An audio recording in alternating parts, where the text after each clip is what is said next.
नमस्कार, स्वागत है आप सभी का CHS कंसेप्ट के ऑनलाइन लर्निंग प्लेटफॉर्म पर। मेरा नाम है ओमी त्रिपाठी और आप सभी का मैं स्वागत करती हूं इस नोटिफिकेशन वीडियो में, जिसमें हम ये जानेंगे कि आखिर CHS क्या है। CHS के बारे में संपूर्ण जानकारी इस वीडियो में आपको मिलेगी, जिसमें हम ये जानेंगे कि CHS के बारे में, CHS आखिर क्या है, CHS में एडमिशन की प्रक्रिया क्या है, कैसे हम CHS में पढ़ सकते हैं। आपने अपने अगल बगल, आस पड़ोस में या फिर किसी बड़े से या फिर किसी CHS में पढ़ रहे व्यक्ति से CHS के बारे में सुना होगा कि सेंट्रल हिंदू स्कूल करके एक स्कूल है जो कि गवर्नमेंट द्वारा चलाई जा रही स्कूल है और इसका फीस बहुत ही कम लगता है। मिनिमम कॉस्ट में आपको बेस्ट फैकल्टी टीचर्स मिलते हैं और बहुत अच्छी पढ़ाई होती है। वहाँ से काफ़ी लोग काफ़ी अच्छे अच्छे पोजीशंस पे पहुँचे हुए हैं, करियर काफ़ी सेट हो जाता है और इसके साथ साथ इस स्कूल में पढ़ने से नाम भी मिलता है, नाम होता है, हर जगह नाम होता है और बिहार और यूपी के क्षेत्रों में तो बहुत अधिक ही नाम होता है। तो आखिर ये स्कूल है क्या, इसमें हम एडमिशन कैसे ले सकते हैं और क्या पूरी प्रक्रिया है, चलिए आज इस स्कूल को आज इस वीडियो में समझते हैं। ठीक है, तो स्वागत है आप सभी का। चलिए शुरू करते हैं। शुरू करने से पहले मैं आपको दिखा दूं, ये है डॉक्टर एनी बेसेंट और ये है मदन मोहन मालवीय जी। मदन मोहन मालवीय जी ने BHU की स्थापना की थी, BHU बनारस हिंदू यूनिवर्सिटी, जिससे अफिलिएटेड आपका ये स्कूल है। ठीक है, अभी आप इस स्कूल के बारे में देख रहे हैं, इसका मतलब ये स्कूल आपका हो चुका है।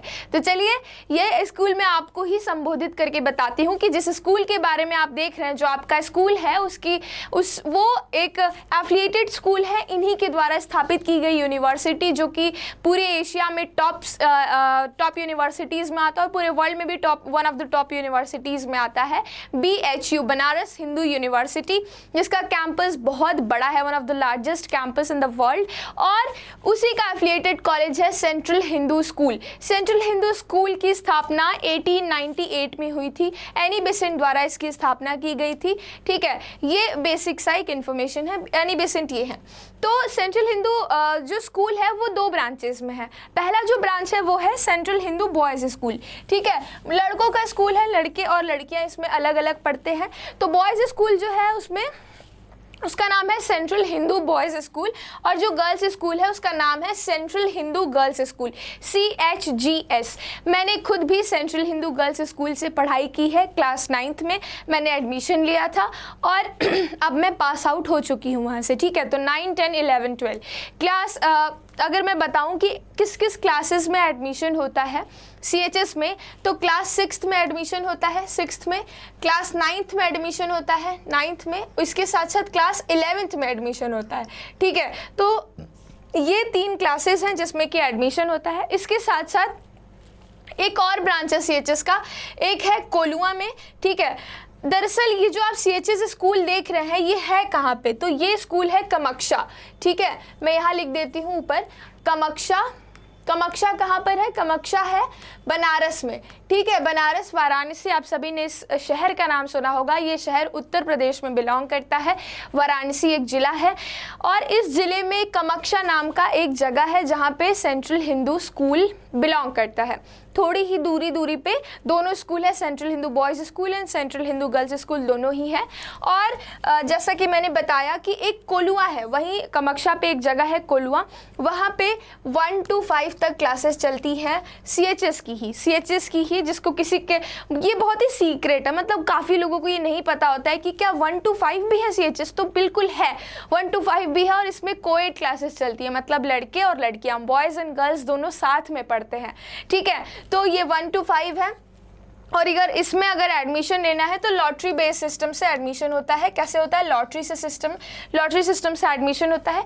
इसके साथ साथ ये 1 to 5 तो है ही, इसके साथ 6 में एडमिशन लेने के लिए आपको 3 स्कूल्स मिलेंगे, एक सेंट्रल हिंदू गर्ल्स स्कूल, एक सेंट्रल हिंदू बॉयज़ स्कूल, लेकिन एक तीसरा स्कूल भी है। तीसरा है रणवीर संस्कृत विद्यालय। ठीक है, इसका नाम है रणवीर संस्कृत विद्यालय। संस्कृत विद्यालय। इसमें जो भी बच्चे इंटरेस्टेड है संस्कृत की कक्षाएं लेने के लिए, ठीक है, जैसे कि आप अगर सेंट्रल हिंदू स्कूल में जाएंगे तो वहाँ आप हिंदी पढ़ेंगे, सिर्फ हिंदी नहीं, वहाँ पे 3 सब्जेक्ट चलती है।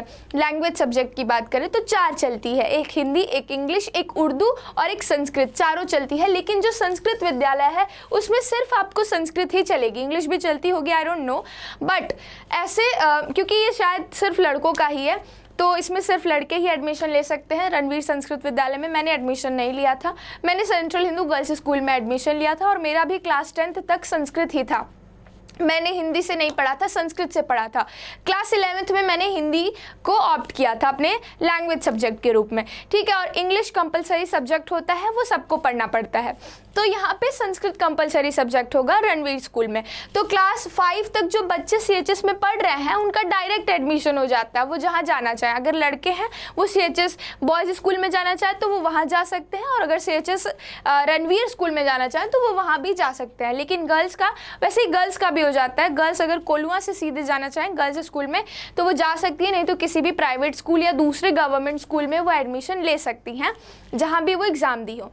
लेकिन क्या उन सब बच्चों का क्या होगा जो बच्चे इस कोलुआ स्कूल में नहीं पढ़े हों, है ना, जो बाहर से हों। जैसे कि अगर आप क्लास 5 तक पढ़ चुके हैं और आपको ये पता ही नहीं है कि 6 में एडमिशन कैसे लिया जाए। 5 तक तो मुझे नहीं पता था कि मैंने पढ़ाई की, मैं कोलुआ में पढ़ लिया, मतलब मैं कोलुआ में नहीं पढ़ा, मैं किसी प्राइवेट स्कूल में पढ़ लिया अपने घर के आसपास ही। लेकिन अब मुझे 6 में एडमिशन लेना है CHS में, तो इसमें एडमिशन कैसे ले मैम, ये एक सवाल है। तो अगर मैं बताऊं तो इसका सवाल का जवाब है लॉटरी सिस्टम। यस, देखो क्या होता है कि ये जो आपका क्लास 6 में एडमिशन होता है वो लॉटरी बेस्ड ही होता है। क्लास 6 CHS की बात करें या मतलब सेंट्रल हिंदू बॉयज़ स्कूल की बात करें या गर्ल्स स्कूल, लड़के और लड़कियां दोनों के लिए ये लॉटरी बेस्ड सिस्टम होता है। इसमें कोई एग्ज़ाम नहीं होता है। अगर आप अपना उसका फॉर्म लेंगे, जब भी फॉर्म आएगा भरेंगे, अगर आपका लक अच्छा है, ठीक है, क्योंकि लॉटरी लक के बेसिस पे ही होता है, तो लक अच्छा है तो एडमिशन हो जाएगा, नहीं तो नहीं होगा। तो ये क्लास 6 का था। लेकिन क्लास 9th और 11th आपके हाथ में है।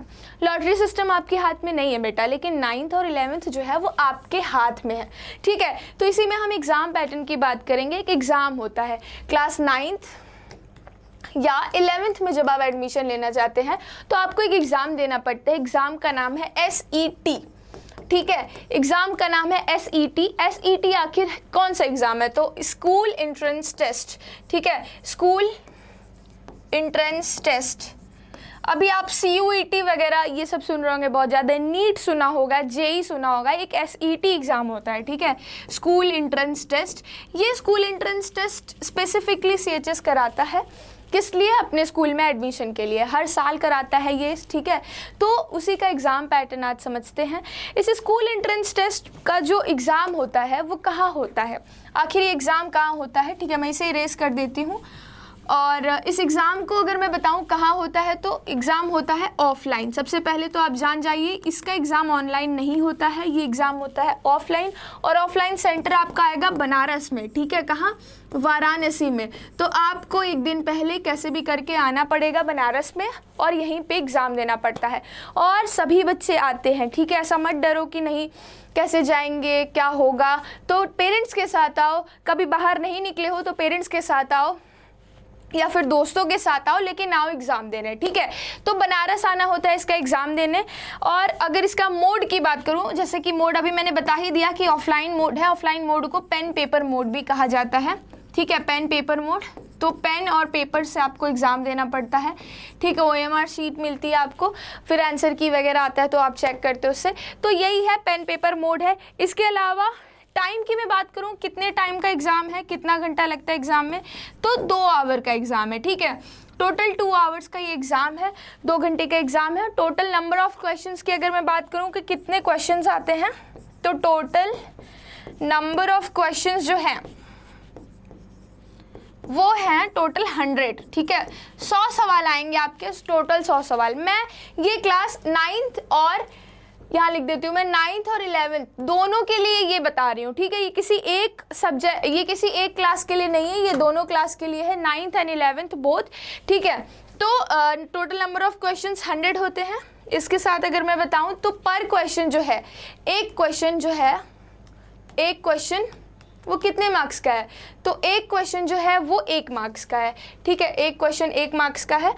इसके साथ निगेटिव मार्किंग, एक सवाल आएगा बच्चों के मन में कि क्या निगेटिव मार्किंग होती है। रुकिए मैं पेन को थोड़ा सा मोटा कर लेती हूँ।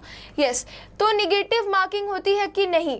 तो देखो निगेटिव मार्किंग नहीं होती है, ठीक है। आपको सारे क्वेश्चंस अटेम्प्ट करने रहते हैं। 100 में से 100 क्वेश्चंस आप अटेम्प्ट करेंगे, आपका जो गलत आंसर रहेगा उसका मार्क आपको नहीं मिलेगा और जो सही आंसर रहेगा उसका +1 आपको मिलता जाएगा। तो यही आपका टोटल एग्ज़ाम है। ऐसे ही पूरा एग्ज़ाम होता है, ऑफलाइन मोड होता है। फॉर्म ऑनलाइन आता है, कुछ महीने पहले फॉर्म आ जाता है, फॉर्म को फिलअप करना होता है और एग्ज़ाम देना होता है। फिर कट ऑफ निकलती है, एक कट ऑफ निकलती है कि इतने, जैसे कि मैं बताती हूँ 100 मार्क्स का पेपर है, ठीक है, ज़्यादातर बच्चों का 80 to 90 के बीच में आ गया तो कट ऑफ निकल जाएगी 90 मान लीजिए, ठीक है, 90 कट ऑफ निकल गई। तो अब बच्चे जिनका 90 से ऊपर है, ठीक है, 90+ है, उनका एडमिशन हो जाता है CHS में। ये डिपेंड करता है कि कितने नंबर ऑफ़ सीट्स उस ईयर में अवेलेबल हैं और फिर कितनी कट ऑफ गई है, उस हिसाब से आपका एडमिशन होता है। तो तैयारी इसकी करनी पड़ती है। ऐसा नहीं है कि बिना तैयारी के बिना प्रिपरेशन के ही आपका CHS में एडमिशन हो जाएगा, तो ऐसा बिल्कुल भी नहीं है, ठीक है। ये ऑल इंडिया लेवल का टेस्ट होता है। पूरे इंडिया में बहुत अलग अलग स्टेट से बच्चे एग्ज़ाम देते हैं, सभी की ये कोशिश रहती है कि उनका एडमिशन हो जाए CHS में।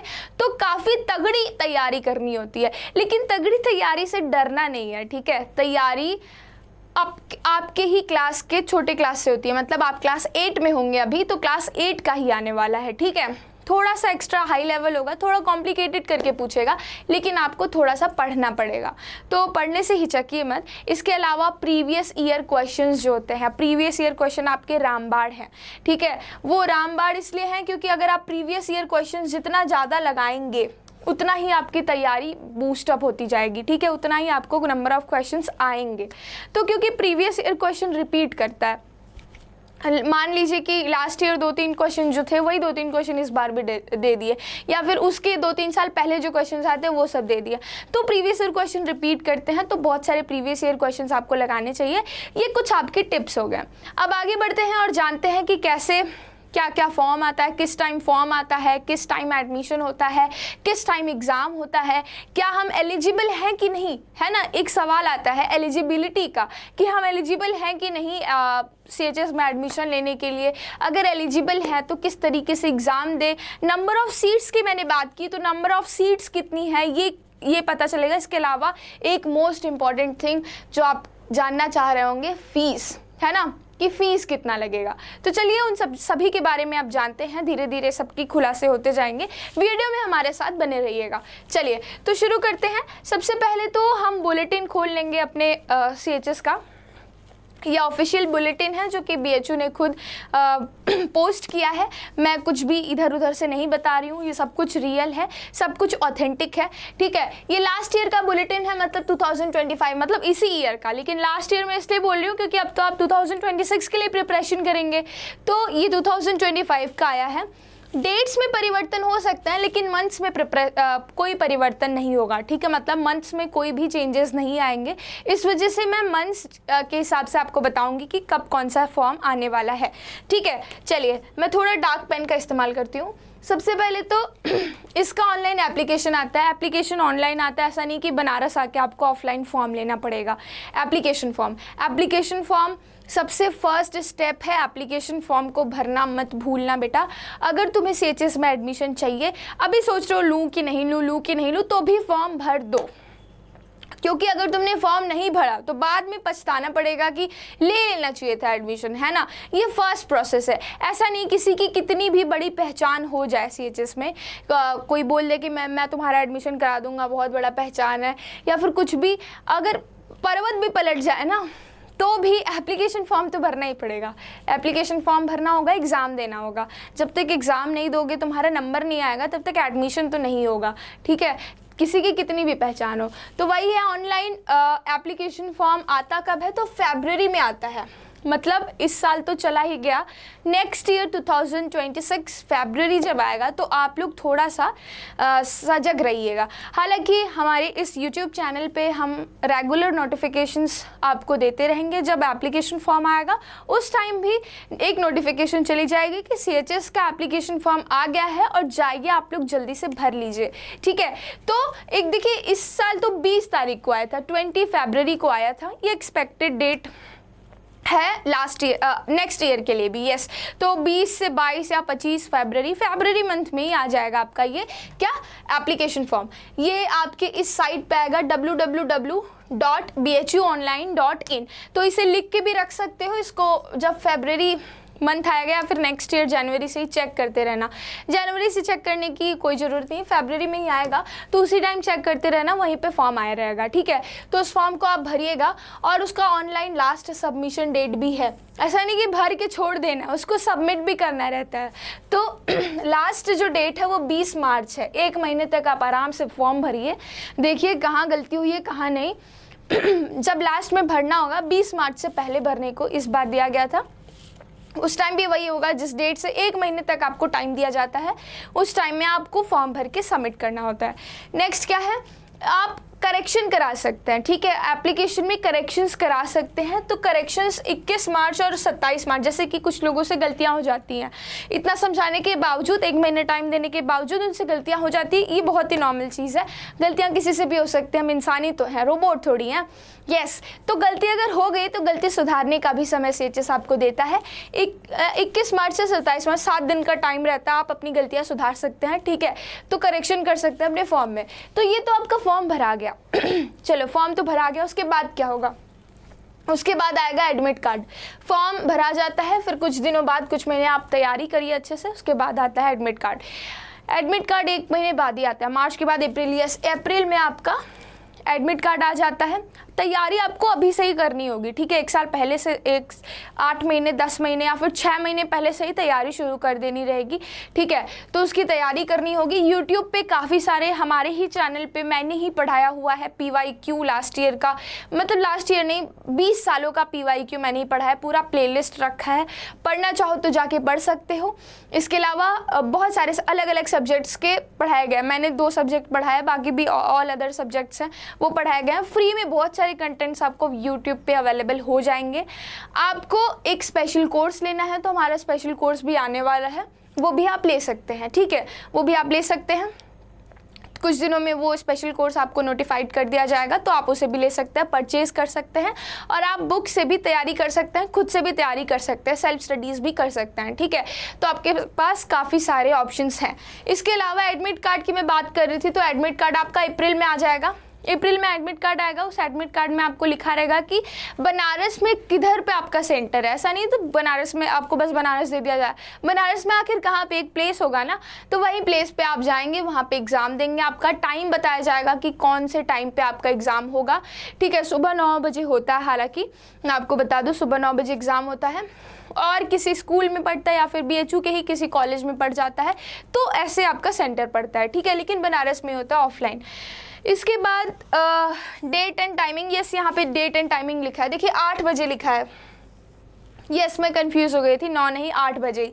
तो सुबह 8 से 10 2 घंटे का पेपर होता है, 8 से 10, चाहे वो 9th हो 11th हो, कोई भी सब्जेक्ट, कोई भी क्लास हो, ठीक है। देखिए क्लास 11th का अगर मैं आर्ट्स की बात करूं तो वो 7 मई को इस बार था, 7 मई को। उस टाइम भी आपका मई में ही एग्ज़ाम होगा, मई में। तो 7 मई को था 11 आर्ट्स का, फिर कॉमर्स का 11 कॉमर्स। देखिए 11th में काफ़ी सारे अलग अलग सब्जेक्ट्स होते हैं। अगर आप अभी क्लास 10th में होंगे तो आपको ये पता होगा कि जब आप 11th में जाएंगे तो आप स्ट्रीम चूज़ करेंगे।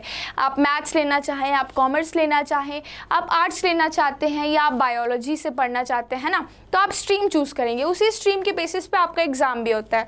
तो कॉमर्स का 8 मई को हुआ था, बायोलॉजी का आपको 9 मई को हुआ था, और मैथ्स का आपको 10 मई को हुआ था। और अगर आप क्लास 9 में छोटे मोटे बच्चे हैं, मोटे नहीं होंगे तो भी चलेगा, ठीक है। अगर आप छोटे बच्चे हैं, क्लास 9 के ही हैं, अभी क्लास 8 में ही पढ़ रहे हो, तो देखो 11 मई को तुम्हारा एग्ज़ाम हुआ था बेटा, ठीक है। तो ये पूरा आपका टाइम था, एंट्रेंस का टाइम। चलिए अब एक चीज़ है एलिजिबिलिटी। हर कोई CHS का एग्ज़ाम नहीं दे सकता। आपको ये जान के हैरानी होगी, यस ये बात रियल है कि हर कोई एग्ज़ाम नहीं दे सकता। कुछ एलिजिबिलिटी क्राइटेरियाज़ हैं, रिक्वायरमेंट्स हैं जो आप फुलफ़िल करने चाहिए, ठीक है। तो अगर आप 2 साल पहले ही देख रहे हैं, अभी क्लास 10 पास नहीं हुए या क्लास 8 पास नहीं हुए हैं, तो थोड़ा सा इन सब बातों का ध्यान रखो अगर CHS में एडमिशन तुम्हें लेना है तो क्या है ऐसी चीज़ें। देखो, अगर क्लास 9th की मैं बात करूँ तो 9th का जो बच्चा है वो 13 से 15 साल का होना चाहिए। मतलब 2025 नहीं, 2026 सोच लो तुम, ठीक है। 2026 में तुम्हें एग्ज़ाम देना है तो तुम 2016 में 13 से 15 साल के बीच में रहो। ऐसा नहीं हो कि तुम 16 साल के हो। तुम अगर 16 साल के रहोगे तो तुम नहीं दोगे एग्ज़ाम, तुम एग्ज़ाम नहीं दे पाओगे क्लास 9th का, ठीक है। और अगर तुम 12 साल के हुए तो भी तुम एग्ज़ाम नहीं दे पाओगे। तो तुम अपनी डेट ऑफ बर्थ देख लो कि तुम 2026 में 31 मार्च 2026 को तुम 13 से 15 साल के बीच के ही बच्चे रहो, ठीक है। उससे एक साल ना ज़्यादा ना 1 साल छोटा, ठीक। तो ये है। इसके बाद क्लास अगर 11th की मैं बात करूं तो 11th का भी कुछ एज का क्राइटेरिया है। देखिए 18 ईयर्स ऑफ मैक्सिमम एज। अगर आप 31st को ही देखना है, 31 मार्च 31 मार्च 2026, ये 26 है, ठीक है, ये 26 मान लो। तो 2026 31 मार्च, उसके टाइम तक आप 18 साल ही रहिए, ठीक है। 19 साल के हैं तो आप एग्ज़ाम नहीं दे सकते। तो ये 18 मैक्सिमम एज है, मिनिमम एज नहीं बताया गया, तो आप इससे छोटे हो सकते हैं, लेकिन 18 ही मैक्सिमम है, 18 से ज़्यादा नहीं रहेंगे आप, ठीक है, अगर आपको क्लास 11th में एडमिशन चाहिए तो, ठीक है। तो ये हो गया क्लास 11th का। इसके अलावा कुछ और चीज़ें हैं, कुछ मार्क्स, कुछ क्राइटेरियाज और हैं। क्राइटेरियाज क्या हैं? क्राइटेरियाज ये हैं कि अभी अगर आप क्लास 10th में हैं, ठीक है, तो आपका रिजल्ट आएगा, बोर्ड्स का रिजल्ट आने वाला होगा। तो बोर्ड्स में जैसे कि आपको क्लास 11th में क्या लेना है, मैथ्स लेना है, ठीक है, मैथ्स या बायोलॉजी लेना है। यहाँ पे देखिए लिखा है मैथ्स और बायोलॉजी लेना है अगर आपको, तो आपको 60% टोटल मार्क्स चाहिए, ठीक है। 60% मार्क्स बोर्ड्स में आने चाहिए। क्लास 10th में अगर 60% मार्क्स है तभी आप मैथ्स और बायो का एग्ज़ाम दे सकते हैं, ठीक है। अभी एडमिशन की बात नहीं कर रही हूँ मैं, एग्ज़ाम की बात कर रही हूँ। तो अगर आपको SET का एग्ज़ाम देना है तो आपको 60% बोर्ड्स में मार्क्स चाहिए। और अगर आप मैथ्स के अलावा कोई सब्जेक्ट लेना चाहते हैं, जैसे अगर आप कॉमर्स स्ट्रीम लेना चाहते हैं क्लास 11th में, ठीक है, कॉमर्स स्ट्रीम के लिए आपको 55% मार्क्स होनी चाहिए, 55% आपका आना चाहिए क्लास 10th में। और अगर आप आर्ट्स स्ट्रीम्स में एडमिशन लेना चाहते हैं, ठीक है, क्लास 11th में अगर आप आर्ट्स से पढ़ना चाहते हैं, हिस्ट्री, ज्योग्राफी, पॉलिटिकल साइंस, ये सब सब्जेक्ट होते हैं आर्ट्स में, अगर आप इससे पढ़ना चाहते हैं तो आप क्लास 10th पास होने चाहिए। तो ये कुछ 3 क्राइटेरियाज हैं जो आपको क्लास 10th में लाना होगा, तभी आप एलिजिबल होंगे SET का एग्ज़ाम देने के लिए, ठीक है। चलिए आगे बढ़ते हैं और मिनिमम नंबर ऑफ सीट्स देखते हैं कि कितने सीट्स अवेलेबल हैं हमारे बॉयज़ स्कूल में और गर्ल्स स्कूल में according to the class.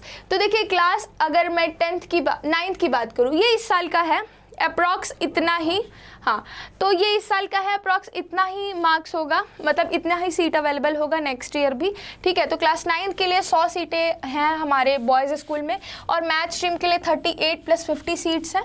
Biology stream जो है उसमें 25 सीट्स हैं। आर्ट स्ट्रीम्स में आर्ट स्ट्रीम्स के लिए 12 सीटें हैं और कॉमर्स स्ट्रीम्स के लिए 12 सीटें हैं। वैसे ही अगर गर्ल्स स्कूल की मैं बात करूं तो क्लास 9th के लिए 30 सीटें हैं, मतलब यहाँ तो 100 सीटें हैं लेकिन लड़कियों के लिए काफ़ी कम सीटें हैं, 30 ही सीट है और पूरे ऑल इंडिया लेवल पे एग्ज़ाम है, ठीक है। फिर मैथ स्ट्रीम्स में 17 सीटें हैं, बायोलॉजी में 16 सीटें हैं, आर्ट्स में यहाँ ज़्यादा सीटें हैं, 45 सीट आर्ट्स में है और कॉमर्स में भी थोड़ी ज़्यादा सीटें हैं, 25 सीटें, ठीक है। तो इतनी टोटल नंबर ऑफ़ सीट्स आपको अवेलेबल रहेंगी CHS में। इसके बाद आगे बढ़ते हैं हम, आगे एंट्रेंस टेस्ट का सिलेबस देख लीजिए आप लोग। क्लास 9th में अगर आप हैं तो क्लास 9th में आपको क्लास 8th स्टैंडर्ड का ही सिलेबस आएगा, मतलब 8th में आपने जो भी पढ़ाई की है उसी लेवल पे आपका टेस्ट होगा। तो टोटल 100 क्वेश्चंस हैं, जैसा कि मैंने बताया आपको इंग्लिश 5 सब्जेक्ट पूछे जाएंगे, 5 सब्जेक्ट से, इंग्लिश से आएगा, हिंदी से आएगा, मैथ्स से आएगा, सोशल साइंस से और साइंस से। सभी ये 1 2 3 4 5 सब्जेक्ट है, सभी से 20-20 क्वेश्चंस आते हैं। इसके बाद क्लास 11th की मैं बात करूं तो क्लास 11th में आपको 10th स्टैंडर्ड तक का सवाल आता है, उसके ऊपर नहीं आता, क्योंकि 11th का आप एग्ज़ाम देने वाले हैं। अगर आप मैथ्स ग्रुप से हैं तो आपको English, Hindi, physics, chemistry, mathematics, general studies, ये सब्जेक्ट्स का एग्ज़ाम देना होता है। देखिए फिजिक्स, केमिस्ट्री और मैथ्स में 25 नंबर ऑफ क्वेश्चंस 25 होते हैं, ठीक है। यहाँ से 25, यहाँ से 25, यहाँ से 25। जनरल स्टडीज़ से 5 क्वेश्चंस आते हैं, इसके साथ साथ यहाँ से 10-10 क्वेश्चंस आते हैं, हिंदी और इंग्लिश से 10-10 क्वेश्चंस आते हैं। वैसे ही बायो ग्रुप्स में भी है। बायो में क्या होता है, यहाँ से 10 क्वेश्चन, इंग्लिश से 10 क्वेश्चन, हिंदी से 10 क्वेश्चन, फिजिक्स से 25, केमिस्ट्री से 25, बायोलॉजी से 25, इसके बाद जनरल स्टडीज़ से 5 सवाल, ठीक है। तो ऐसे पूरे 100 सवाल हो जाते हैं। इसके बाद अगर मैं आर्ट्स ग्रुप की बात करूँ तो Hindi, English, history, geography, economics, political science. देखिए political science, economics, history, geography, यहाँ से आपको टोटल 65 सवाल आते हैं, 65 क्वेश्चंस आते हैं। मैथ से 5 सवाल आता है और जनरल स्टडी से 10 सवाल आता है। जनरल स्टडी से भी 5 सवाल आता है, 5 सवाल, ठीक है। कुछ ऐसा ही है। इसके बाद कॉमर्स की मैं बात करूँ तो हिंदी, इंग्लिश, इकोनॉमिक्स, मैथमेटिक्स और जनरल स्टडीज़, ये आपका पूरा सिलेबस हो गया। तो ये हो गया एंट्रेंस टेस्ट का सिलेबस। इसके बाद बस आपको सारी जानकारी आई थिंक कि मिल गई होगी। अगर कोई सवाल है आपके मन में तो आप कमेंट पे पूछ लीजिएगा, मैं आपको बता दूंगी। बाकी नोटिफिकेशंस वीडियोस के लिए आप कमेंट करिएगा, हम लोग आगे बताते रहेंगे। इस चैनल को फॉलो कर लीजिएगा, क्योंकि हम और भी नोटिफिकेशंस वीडियो डालते रहेंगे। जो भी नोटिफिकेशन आएगा, चाहे वो एप्लीकेशन फॉर्म आए, जो भी आए, ठीक है, उसके बारे में हम बताते रहेंगे। Thank you.